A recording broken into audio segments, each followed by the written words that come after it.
Continuous model for interacting পপুলেশনের 2 number tutorial আপনাকে welcome করছি। মোস্ট ইম্পর্টেন্ট প্রবলেম, এটা সর্বশেষ 23 সালে আসছিল। এই প্রবলেমটা মূলত 4 মার্কের জন্য এসে থাকে। লটকা ভলতেরা মডেলটা ডিসকাস করতে বলে। প্রি প্রেডিটর অর্থাৎ শিকারি মডেল ইনভেস্টিগেট করার জন্য সবচেয়ে ইজিয়েস্ট বা সিম্পলেস্ট মডেলই হচ্ছে এই লটকা ভলতেরা মডেল। এত সব বাংলা লেখা দেখে আপনার ভয় পাওয়ার কোনো কারণ নেই। আপনি জাস্ট এই কনসেপ্ট আর এই ইকুয়েশন গুলো বোঝার পর নিজের মতো করে লিখবেন। আর আমরা একটু বেশি কথাবার্তা বলবো এই লটকা ভলতেরা মডেলটা নিয়ে, কারণ পরবর্তীতে এই শিকারি মডেল নিয়ে অনেক প্রবলেম আছে, সেগুলো সলভ করতে কাজে লাগবে। তাহলে আমরা স্টার্ট করতে পারি। আমরা মূলত এখানে দুইটা পপুলেশন সাইজকে ধরে নেব। আর শিকারি মডেলে কি থাকে ভাই, একটা প্রে থাকে শিকার, একটা প্রেডিটর থাকে শিকারি, তাই না? তাহলে আমরা ধরে নিই যে লেট, এখানে একটু কথাবার্তা বলার পর আপনাকে জাস্ট এই বাংলাটা বুঝিয়ে দিচ্ছি, তবেই হলো। নিজের মতো করে বুঝে ভাই লিখবেন। এই যে এখানে ওয়ার্ড টু ওয়ার্ড লিখতে হবে যা লেখা আছে এমনটা না। let n1 of t টাইমে প্রে এর পপুলেশন, বা এটাকে আমরা বলতে পারি যে পপুলেশন জনসংখ্যা অফ প্রে, অর্থাৎ শিকারের জনসংখ্যা, এটা n1 of t। আর শিকার আমরা বাঘ এবং হরিণ নিয়ে যদি কথাবার্তা বলি, এই দুটোর মধ্যে ইন্টারেকশনটা, তবে আমরা প্রেকে বলছি ধরেন হরিণ, আর প্রেডিটর তার পপুলেশন সাইজটা হচ্ছে n2 of t টাইমে population of Predator.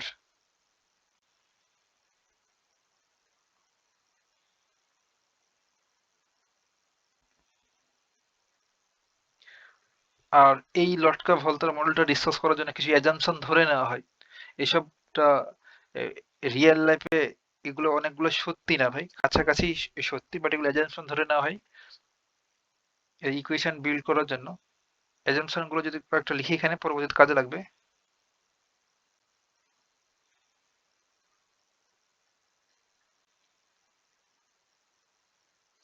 1 number assumption হচ্ছে দ্য প্রে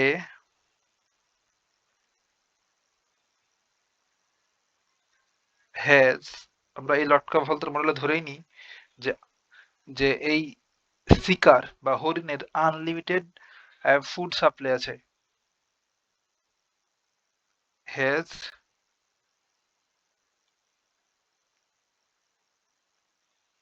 আনলিমিটেড রিসোর্স,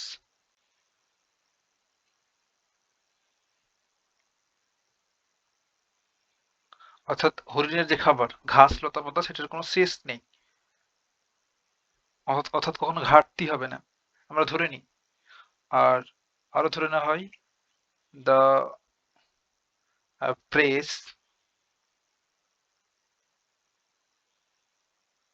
বা শিকারের অনলি থ্রেট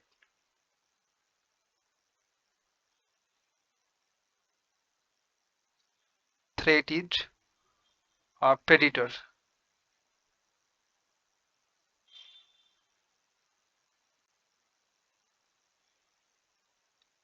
অর্থাৎ হরিণের একমাত্র ভয় হচ্ছে ভাই শিকারি অর্থাৎ বাঘ। আমরা এই প্রেডিটরকে বাঘও লিখতে পারি, বাঘ।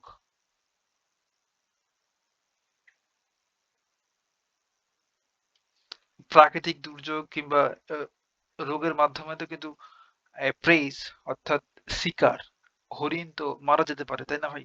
বাট সেসবকে আমরা ইগনোর করছি, শুধুমাত্র অ্যাজাম্পশন ধরে নিচ্ছি যে press only threat is Predator. 3 নম্বর অ্যাজাম্পশনটা হচ্ছে দ্য প্রেডিটরস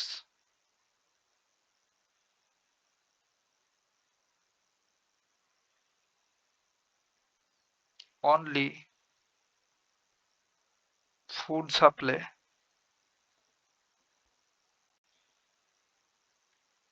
আর সেটা হচ্ছে একমাত্র হরিণ বা প্রেস ইজ দ্য। বাঘ চাইলে তো ভাই মহিষও শিকার করতে পারে, জেব্রা শিকার করতে পারে, বাট আমরা অ্যাজাম্পশনে ধরে নিই যে শুধুমাত্র হরিণই শিকার করবে, তাছাড়া তার কোনো খাবার নেই। ইজ দ্য প্রে, বাট এগুলো তো বাস্তবসম্মত হচ্ছে না, তাই না? তার জন্য এই লটকা-ভলতার মডেলে অনেক সীমাবদ্ধতা রয়েছে। 4 নম্বর অ্যাজাম্পশনটা হচ্ছে the Predator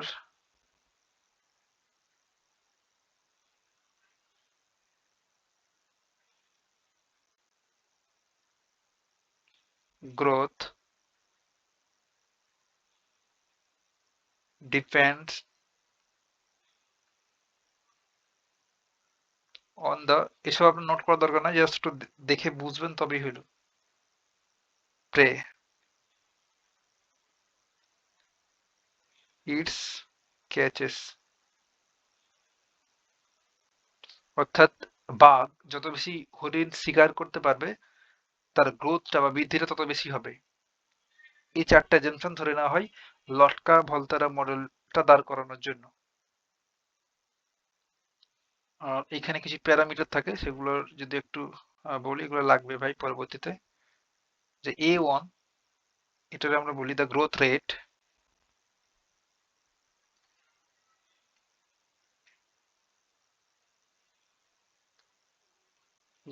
of the pray,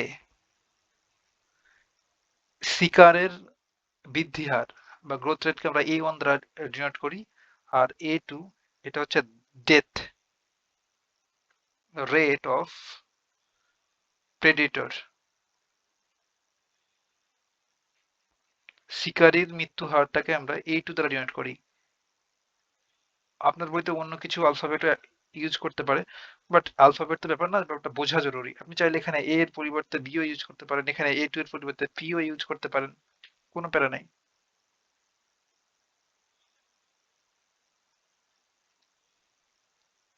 আরো একটা প্যারামিটার ইউজ করি B1, আমরা B1 কে বলছি এফিসিয়েন্সি অফ দ্য predators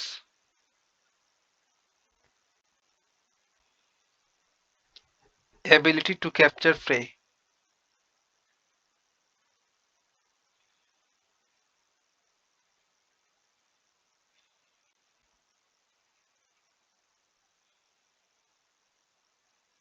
শিকারীর শিকার ধরার কর্মদক্ষতা বলতে পারেন। লাস্ট ওয়ান হচ্ছে B2, B2 হচ্ছে গ্রোথ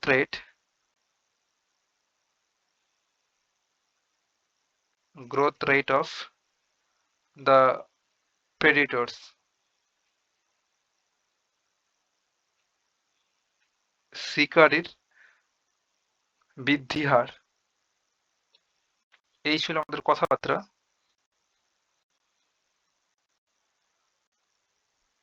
এখন আমরা লটকা ভলতেরা মডেলটা ডিসকাস করব।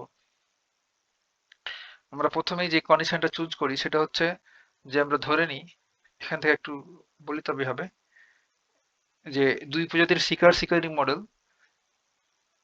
মডেলে দুইটা এমন প্রজাতি বিবেচনা করা হয় যার একটি হচ্ছে শিকার এবং অপরটি হচ্ছে শিকারী। শিকারী প্রজাতির শিকারী প্রজাতিটি শিকার প্রজাতিকে খাদ্য হিসেবে গ্রহণ করে। সো বুঝতেই পারছেন ভাই, বেসিক কথাবার্তা একবার পত্রিকা পড়ার মতো করে পড়ে নিলে আপনার মনে থাকবে। যেমন হরিণ ও বাঘ, এই ইঁদুর বিড়াল বলার দরকার নাই, আপনি জাস্ট এই দুটোতে থাকেন, হরিণ আর বাঘ। মনে করি টি সময়ে শিকার ও শিকারী গোত্রের জনসংখ্যা বা পপুলেশনটা হচ্ছে N1 অফ টি, আমরা প্রথমেই বলছিলাম N1 of T R N2 of টি। এক্ষেত্রে নিম্নলিখিত বৈশিষ্ট্যগুলো বিবেচ্য।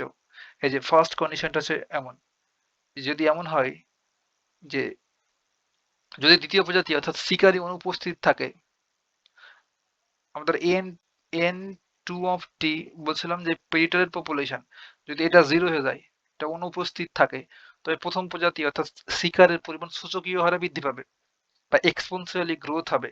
আমরা এক্সপোনেনশিয়াল গ্রোথ বা ম্যালথেসিয়ান গ্রোথ বলি না ভাই, এই ম্যালথেসিয়ান গ্রোথ নিয়ে তো অনেক বেশি কথাবার্তা বলেছি, বা সূচকীয় বৃদ্ধি এক্সপোনেনশিয়াল গ্রোথ, সেটা তো এইভাবে হয় তাই না, যে dn আপন dt, আর এই a1 এটা হচ্ছে আমাদের গ্রোথ রেট ইনটু n1, আর এই যে বার্থ রেটটা, এটা হচ্ছে বার্থ রেটটা অবশ্যই গ্রেটার দ্যান জিরো হতে হবে। আর আমরা শুরুতে এখানে ধরে নিচ্ছি যে কন্ডিশনটা যে শিকারী অনুপস্থিত, অর্থাৎ n টু 0, তখন এটা এক্সপোনেনশিয়ালি গ্রোথ হবে। আর কেন এক্সপোনেনশিয়ালি বৃদ্ধি পাবে? কারণ আমরা বলে দিয়েছি যে a prey has unlimited resource but food supply unlimited. অর্থাৎ হরিণ যে ঘাস লতাপাতা খাই ভাই, এটার কোনো শেষ নাই, আনলিমিটেড আছে, তার জন্য এক্সপোনেনশিয়ালি গ্রোথ হবে। এখানে একটু যদি এখানে মাতৃভাষায় লিখি, সরি, আমরা এখানে যদি একটু লিখি এখানে, তবে ব্যাপারটা ফিল করতে পারবেন যে dn 1/dt ইকুয়ালস টু হচ্ছে a1 n1 এক্সপোনেনশিয়ালি গ্রোথ। এটা আমরা এসব নিয়ে অনেক বেশি কথাবার্তা বলেছি, আপনি এই ফিগারটা দেখে চিনতে পারছেন, এই ইকুয়েশনটা দেখে ফার্স্ট চ্যাপ্টারে এসব ডিসকাস করছিলাম। এই a1 এই বার্থ রেটটা অবশ্যই শূন্য যেতে বড় হবে, এবং n2 ইকুয়ালস টু 0 আমরা ধরে নিয়েছি প্রথমে ফার্স্ট কন্ডিশনে। চারটা কন্ডিশন আপনাকে ডিসকাস করতে হবে। আর এই যে ইকুয়েশন, এটার সলিউশনটা কেমন ছিল ভাই? আমরা জানি যে n1 অফ t, এটার সলভটা হবে এমন, এই সলিউশনে অনেক বেশি আমরা কাজ করেছি। ধরেন কয়েকটা কনস্ট্যান্ট c1 দিলাম, দেন e raised to the power a1 t, এটা ছিল সলিউশন। তাহলে এটা এক্সপোনেনশিয়ালি গ্রোথ হবে। গ্রাফটা ছিল এমন, এভাবে বৃদ্ধি পেত, এক্সপোনেনশিয়ালি গ্রোথ, সূচকীয় হারে বৃদ্ধি, তাই না? হ্যাঁ, তাহলে যদি আমাদের প্রেডিটর বা শিকারই না থাকে, তাহলে শিকার অর্থাৎ হরিণ এক্সপোনেনশিয়ালি বৃদ্ধি পাবে। তাহলে আমাদের ফার্স্ট কন্ডিশনটা গেল। সেকেন্ড এখন ডিসকাস করব। যদি প্রথম প্রজাতি অনুপস্থিত থাকে, অর্থাৎ শিকারই নাই, আর আমরা এজেনশনে ধরে নিচ্ছি যে দ্য প্রেডিটরস অনলি ফুড সাপ্লাই, আর সেটা হচ্ছে প্রে, বাঘের একমাত্র খাবার সেটা হচ্ছে হরিণ বা প্রে বা শিকার। এখন যদি এমন হয় যে হরিণকে আমরা n1 অফ টি বলছি, এটা যদি 0 হয়ে যায়, তাহলে বাঘের কি কোনো খাবার থাকবে ভাই? খাবার থাকবে না। তখন বাঘের এই জনসংখ্যার পপুলেশনটা এক্সপোনেনশিয়ালি ডিকে হবে, এটা সূচকীয় হারে কমতে থাকবে বা হ্রাস পাবে। সেক্ষেত্রে আমাদের ইকুয়েশনটা এমন হবে dn 2/dt, the negative sign a2 n2, এই যে, আর এই a2 অবশ্যই কনস্ট্যান্ট একদম 0 হবে। আর a2 আমরা কি বলছিলাম? Death rate of predators, death rate of predators, শিকারীর মৃত্যু হার, এই a2 এত হারে মৃত্যুবরণ করবে। তাহলে এইটা আমরা যদি এখানে লিখি সেকেন্ড কন্ডিশনটা, সেকেন্ড কন্ডিশন আমরা পাইলাম যে dn2/dt, এটা হচ্ছে নেগেটিভ a2n, a2 হচ্ছে আমাদের মৃত্যু হার প্রেডিটরের, তাই না?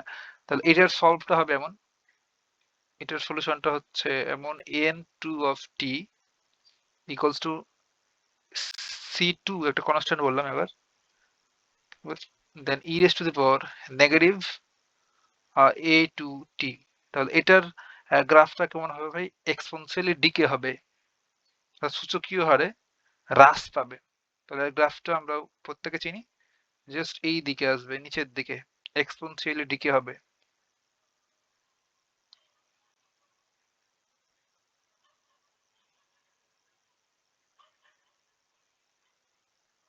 তাহলে দুইটা কন্ডিশন আমাদের ডিসকাস করা শেষ।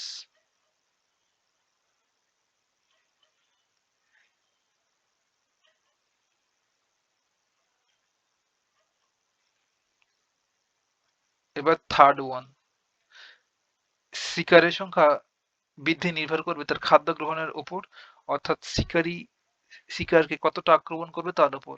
এই আক্রমণ n1 ও n2 এর সমানুপাতিক, প্রপোর্শনাল হয়।